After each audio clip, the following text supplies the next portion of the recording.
Hey, welcome everybody. It's Desiree Stafford. Welcome to today's Scope. So we're talking about why getting clients does not have to be such hard work. Again, my name is Desiree Stafford. I am a coach and I work with coaches, consultants, and service-based entrepreneurs, and I specialize in helping them add $10,000 to their monthly income, and to do that obviously consistently. And I want to do this scope today about why getting clients doesn't have to feel, or doesn't have to really be hard work. Because that's the sentiment that I tend to get from most of the people that I work with. Most of my clients have been in business for some time. They may be new online within their first couple of years online, and they're coming to me because they're feeling challenged around attracting clients. They don't know how to get them every month like they need to. So they're not making sales. They're not making the kind of money that they want. And it feels like a lot of hard work. It feels like struggle. And I totally get that, because the first couple years of my business, that's exactly how it felt for me. And I had invested in my business. I had bought programs. I had done all these kind of things. And I wasn't seeing the result, and I didn't get it. And I was frustrated. And there were many times when I felt like I wasn't good enough. I felt like I was doing all the wrong things. It was just a very painful time for me. I was at a very painful place in my business. But, I stuck with it, right? Because it was really, for me, about creating financial independence, which is why I wanted to be in business in the first place. I didn't like the feeling of having the rug pulled out from under me, working in the corporate world, which had happened to me a couple times previously. So I stuck it out, and I continued to invest, and I continued to find people who could actually help me figure out what my biggest challenge was. And for me, when it came to not attracting clients, there was some of what people I think are kind of like superficial challenges. Well, I don't really know who my ideal client is. I don't know what to offer them. I don't know how to speak to them. I don't know how to market to get clients. And yes, these are all skills that you need to learn how to develop, right? You need to be super clear on who your ideal client is. You need to know exactly the problem that you help them solve. You need to know what they want instead. You need to have packages and programs that can provide that kind of solution that can take a client from where they are to where they want to be. Absolutely, right? But a lot of what is actually going on is there's fear. And we all are aware that we typically have fears that come up. But what I see a lot is this sense of confusion, or this sense of overwhelm that a client or prospect will say that they're experiencing when it comes to attracting their own clients. It's fear of something, right? So I don't know what your fears are, right? That's something that's individually based. Maybe it's fear that, if you grow the business to where you want it to grow, what's that going to mean to your family relationships? Is it going to mean that, you have to work more hours and lose more time with your family? There could be some kind of fear there. It could mean, if you're a single person, what happens if I achieve a certain level of success? Will that, lessen my options in the dating pool? If I achieve a certain amount of success, will that cause a rift between me and my family, or me and my friends? So there's a lot of different fears that a person might have. And it's obviously the fear of the unknown, right?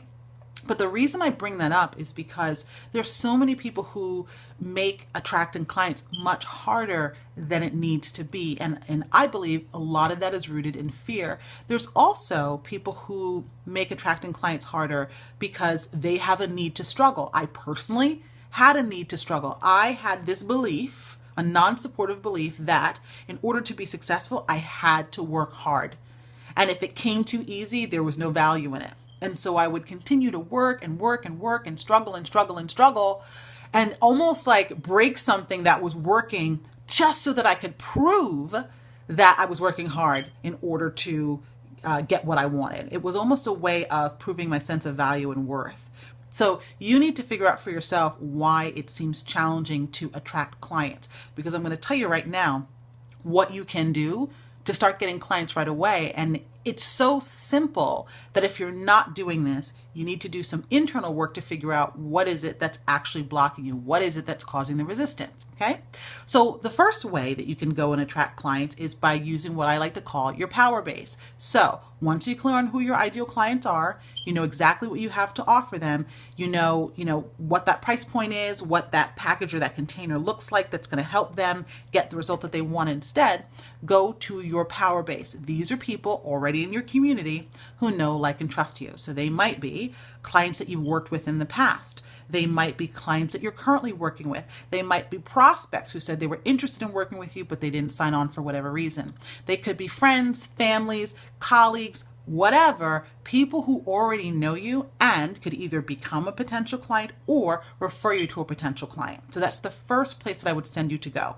Go to your power base. Find people already in your network who know, like, and trust you, and reach out to them. Okay? That's the first thing. Once you move beyond that, or let's say, for example, you don't have anyone in your power base. We all have somebody in our power base, but let's say you've exhausted that option. You've gone through everyone in your power base and you still haven't found a client. The next thing you can do is, if you have a list, go to your email list, send them an email, talking about the pain that they're in, talking about what it's costing them to stay in that pain. Talk about the solution that you have to offer and invite them to take a next step, which would be a discovery session or a breakthrough call or a sales consultation, whatever you want to call it, right?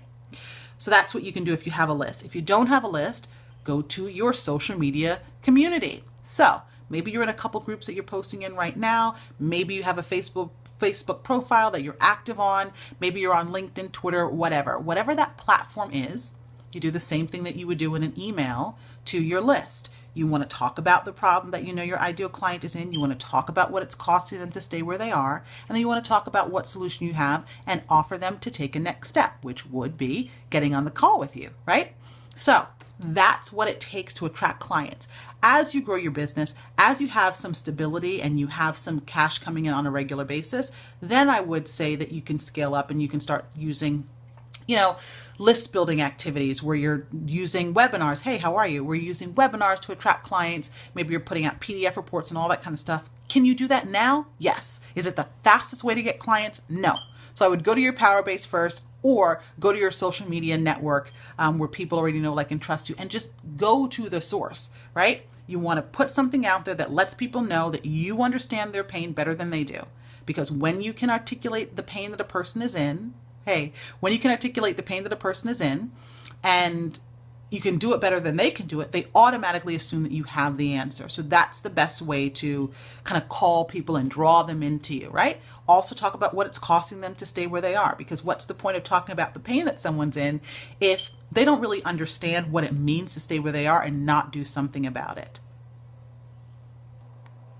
I don't know what that text means or that post means, dude. All right, right? So that's important. And then you want to offer them a next step. You want to invite them to take the next step with you, whatever that next step looks like. Typically, it's going to be getting on the phone with people and then properly diagnosing whatever their problem is and then seeing if working together is the right fit. So those are the steps that you need to take to attract clients.